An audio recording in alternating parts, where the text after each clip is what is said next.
बिस्मिल्लाहिर्रहमानिर्रहीम। अस्सलामुअलैकुम वीवर्स। आज मैं जेनेटिक्स के हवाले से एक निहायत इम्पोर्टेंट टॉपिक जीनोमिक लाइब्रेरी जो है वो डिस्कस करूंगा। टॉपिक डिस्कस करने से पहले तमाम व्यूअर्स से गुजारिश है कि वो मेरे चैनल को सब्सक्राइब करना मत भूलें। तो चलते हैं आज के हमारे इम्पोर्टेंट लेक्चर की तरफ, जो है जीनोमिक लाइब्रेरी।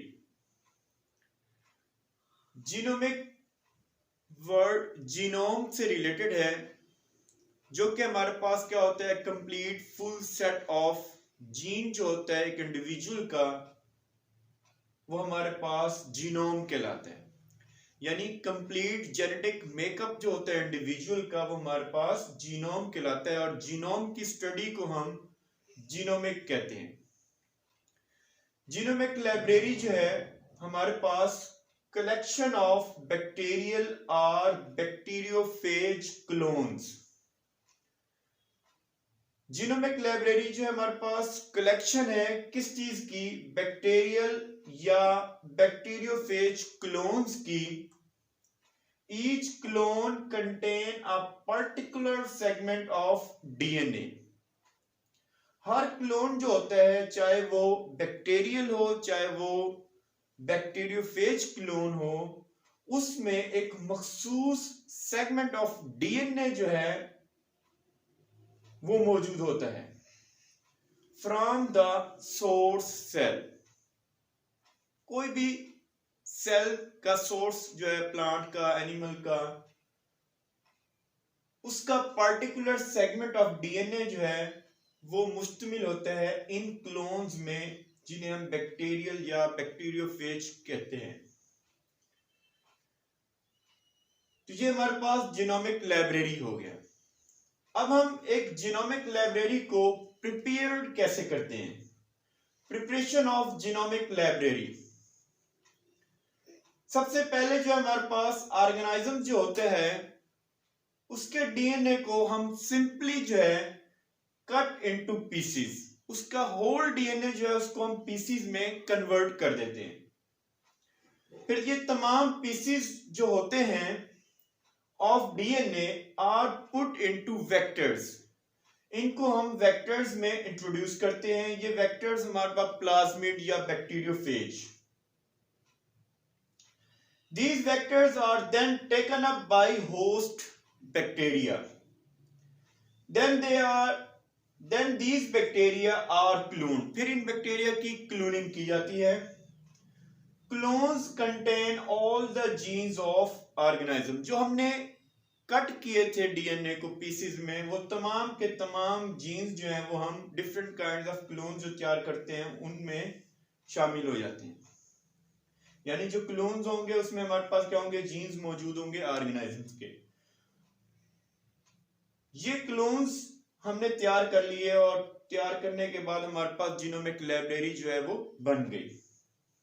एक और तरीका है हमारे पास जिसमें हम क्या करते हैं, सी डीएनए लाइब्रेरीज बनाते हैं।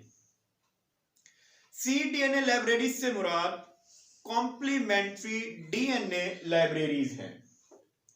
हमारे पास मैसेंजर आरएनए से जो डीएनए बनता है उसे हम कॉम्प्लीमेंट्री डीएनए कहते हैं। आरएनए रिट्रोवायरसेस जो हैं उनमें हमारे पास एक जीन इनकोड करता है रिवर्स ट्रांसक्रिप्टेज एंजाइम। इस एंजाइम की यह सलाहियत होती है कि यह आरएनए को, सिंगल स्ट्रैंडेड आरएनए को डबल स्ट्रैंडेड डीएनए में चेंज करता है। तो इस तरह से हमारे पास मैसेंजर आरएनए जो होता है हमारे पास, जो कि यूकैरियोटिक सेल्स में, क्योंकि लॉर्ज जीन होते हैं हमारे पास, लॉर्ज नंबर ऑफ जीन्स पाए जाते हैं यूकैरियोटिक सेल्स में, जिनकी क्लोनिंग जो है उसमें हम क्या करते हैं, जो एक्सप्रेस्ड जीन्स होते हैं, जो हमारे पास कोडिंग रीजन में जो एक्सप्रेस जीन्स होते हैं, जो कि मैसेंजर आरएनए की शक्ल में हमारे पास आते हैं, उनसे हम डीएनए बनाते हैं, जो कि बाद में डीएनए पॉलीमरेज एंजाइम के जरिए जो है हम उनको डबल स्ट्रैंडेड में तब्दील कर लेते हैं, लेकिन इसमें हम यूज करते हैं रिवर्स ट्रांसक्रिप्टेज एंजाइम, जो कि क्या करेगा, उस मैसेंजर आरएनए को cDNA में तब्दील करेगा और ये डीएनए जो है फिर cDNA फिर पॉलीमरेज एंजाइम के जरिए डबल स्ट्रैंडेड डीएनए जो है उसमें तब्दील हो जाता है और फिर ये डीएनए जो होता है फिर हम इसको यूज करते हैं क्लोनिंग वेक्टर्स में और फिर उसकी लाइब्रेरीज जो है वो तैयार करते हैं। अब हम देखते हैं कि हमारे पास ये जो बैक्टीरियल क्लोन्स हैं और बैक्टीरियोफेज क्लोन्स हैं ये कैसे तैयार किए जाते हैं। ये हमारे पास एक बैक्टीरियम है जिसमें मौजूद है एक्स्ट्रा क्रोमोसोमल डीएनए जिसे हम प्लाज्मिड कहते हैं। ये उसका अपना डीएनए है बैक्टीरिया का, ये एक्स्ट्रा क्रोमोसोमल डीएनए है। इस प्लाज्मिड्स को हम यूज करते हैं एज ए वेक्टर। हम क्या करते हैं, इस प्लाज्मिड को कट करते हैं सेम उसी रेस्ट्रिक्शन एंजाइम के साथ जिसके लिए हमने फॉरेन जीन को कट किया था, उसी एंजाइम के साथ इस प्लाज्मिड को कट करते हैं। जब आप इसे कट करते हैं तो ये स्टिकी एंड्स प्रोड्यूस करता है। ये स्टिकी एंड्स कुछ इस तरह से प्रोड्यूस करता है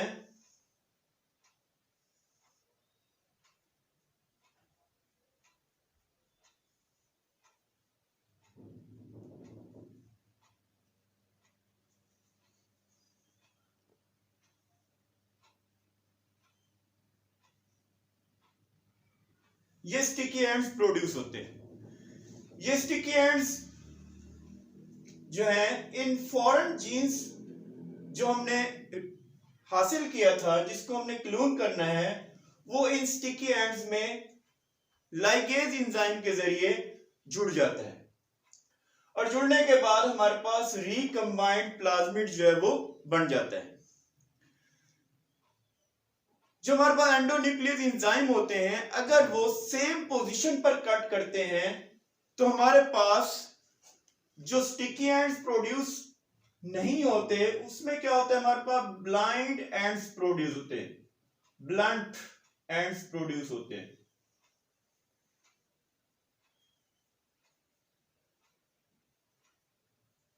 सेम पोजीशन पर ब्लंट एंड्स प्रोड्यूस होते हैं। यहां हम क्या करते हैं, यहां हम सिंगल स्ट्रैंडेड टेल जो है वो ऐड करते हैं, क्योंकि यहां स्टिकी एंड्स तो है नहीं, जिसकी बिना पर हमें एक टेल ऐड करनी पड़ती है 3 एंड पर। 3 एंड पर हम टेल ऐड करते हैं जो कि एक एंजाइम हमारे पास मौजूद होता है टर्मिनल ट्रांसफेरेज एंजाइम, वो यूज करते हैं और इसमें टेल ऐड करते हैं। इसके अलावा हमारे पास क्या होता है, जो 5 एंड होता है वो हमारे पास फेज में मौजूद या फेज के एक्सोन्यूक्लियस जो होते हैं उसके जरिए उसके 5 एंड को हम कट कर लेते हैं या 5 एंड को खत्म कर देते हैं। इस तरह से ब्लंट एंड्स जो होते हैं हमारे पास वो आपस में जो है उसमें हम फॉरेन जीन जो है वो इंट्रोड्यूस कर सकते हैं।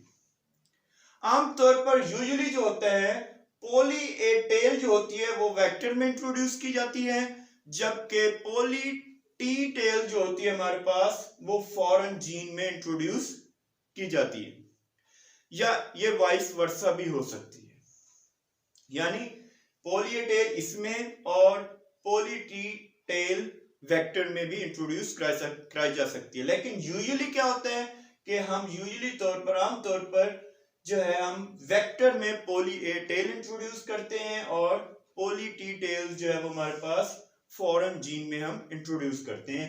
अगर ब्लंट कट होता है तब, स्टिकी एंड जब प्रोड्यूस नहीं होते तब। बाज़ औक़ात क्या होता है कि जब हम ये टेल ऐड करते हैं तो सीक्वेंस सही नहीं बन पाता, तो एक्सोन्यूक्लियर एंजाइम और डीएनए पॉलीमरेज 1 जो है वो इसकी एडजस्टमेंट करता है और जो पार्ट्स होते हैं इनको रिमूव करके इस फॉरेन जीन को इंट्रोड्यूस करने के लिए वो लाइगेज एंजाइम की हेल्प करता है। तो ये हमारे पास क्या हुआ कि हमने वेक्टर और फॉरेन जीन जो थे वो हमने इंट्रोड्यूस कर दिया, रिकम्बाइंड प्लाज्मिड बन गया और उसके बाद उसको हमने होस्ट सेल में इंट्रोड्यूस किया। जैसे ही हमने होस्ट सेल में इंट्रोड्यूस किया तो बैक्टीरिया 1 से 2 में कॉपी तैयार हुई, तो हम उसकी क्लोनिंग जो है वो मजीद बैक्टीरिया में हम करते गए और अपने जीन ऑफ इंटरेस्ट जो है उसको बढ़ाते गए। ये हमारे पास similarly is the case for the bacteriophage virus. उसमें हमने वायरल डीएनए लिया, वायरल डीएनए को हमने सेम एंजाइम के साथ कट किया जो कि हमने यूज किया था फॉरेन जीन को हासिल करने के लिए। उसने स्टिकी एंड्स प्रोड्यूस किए, फॉरेन जीन जो था वो इसमें वायरल डीएनए में शामिल हो गया और हमारे पास रिकम्बाइंड डीएनए बन गया। और जब हमने फिर इसको बैक्टीरिया के होस्ट सेल्स में इसमें इंफेक्शन काज करवाई और उसके नतीजे में हमारे पास क्या हुआ कि जब वो इंफेक्शन हुई उस होस्ट सेल में उसने अपने आप को रिप्रोड्यूस किया और अपने नए फेजेस तैयार किए और नए फेजेस जो थे उन सब में जो है हमारे पास जीन ऑफ इंटरेस्ट जो है वो मौजूद था। ये तो हमने देखा कि प्लाज्मिड में क्लोनिंग का अमल और बैक्टीरियोफेज में क्लोनिंग का अमल। अब हम देखते हैं कि हम लोकेशन जो है वो कैसे फाइंड आउट करेंगे हमारा जीन ऑफ इंटरेस्ट जो है वो क्लोन में मौजूद है, क्योंकि हमारे पास तो हंड्रेड्स ऑफ जीन्स मौजूद हैं, थाउजेंड ऑफ जीन्स मौजूद हैं। तो उसके लिए हम यूज करते हैं प्रोब को। ये प्रोब क्या है हमारे पास? ये प्रोब जो है सिंगल स्टैंडर्ड न्यूक्लियोटाइड सीक्वेंस है that will hybridize or pair with certain piece of DNA। यानी डीएनए के साथ सिंगल स्टैंडर्ड जो है हमारे पास न्यूक्लियोटाइड सीक्वेंस होता है जो कि प्रोब जो है वो उसके साथ बाइंडिंग करता है, पेयर करता है और हमें जो है वो यूज करते हैं for the locating a gene of interest. इस प्रोब की एक खास बात ये होती है या तो ये रेडियो एक्टिव होता है या फिर ये फ्लोरेसेंस होता है, यानी चमकदार होता है, कोई रोशनी खारिज करता है। ये हमारे पास प्रोसीजर है जिसमें हम क्या कर रहे हैं, locating a gene of interest use कर रहे हैं। सबसे पहले हम क्या करते हैं, transfer bacteria on to a agar in a petri dish. एक पेट्री डिश में हमने एगर डाला, उसमें हमने बैक्टीरिया को ट्रांसफर किया।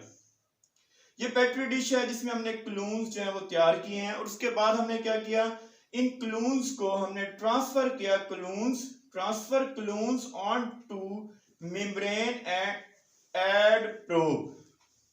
हमने क्लून्स को ट्रांसफर किया एक नायलॉन मेम्ब्रेन पर एंड एड प्रोब और उसमें फिर हमने प्रोब भी डाली। इसमें बफर सोल्यूशन जो होता है वो हम यूज करते हैं, सॉल्ट सोल्यूशन, जो कि ऐसे क्लून्स को रिमूव कर देता है जो कि हमारे पास जीन ऑफ इंटरेस्ट जिनमें मौजूद नहीं होते। ये प्रोब जो है हमारे पास, हमने इसको यूज किया इन क्लून्स के ऊपर एंड परफॉर्म रेडियोग्राफी। फिर हम रेडियोग्राफिक फिल्म जो है वो यूज करते हैं जो कि हम यूज करने से उस पर बनने वाले स्पॉट से हम अपने जीन ऑफ इंटरेस्ट को फाइंड आउट कर लेते हैं।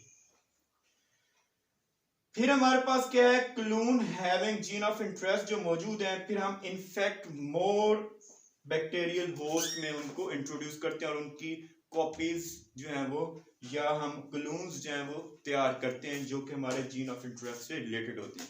यानी हम इस प्रोब के जरिए हमें अंदाजा हो जाता है, हम पता चला सकते हैं कि कौन सा जीन ऑफ इंटरेस्ट जो है वो किस क्लोन में है और किस क्लोन में नहीं है, depending upon the different kinds of probes. उसके बाद हमारे पास जेनेटिक सिलेक्शन, जिसमें हम क्या करते हैं, यूज ऑफ एंटीबायोटिक्स इस्तेमाल करते हैं। फॉर एग्जांपल पेनिसिलिन, स्ट्रेप्टोमाइसिन वगैरह।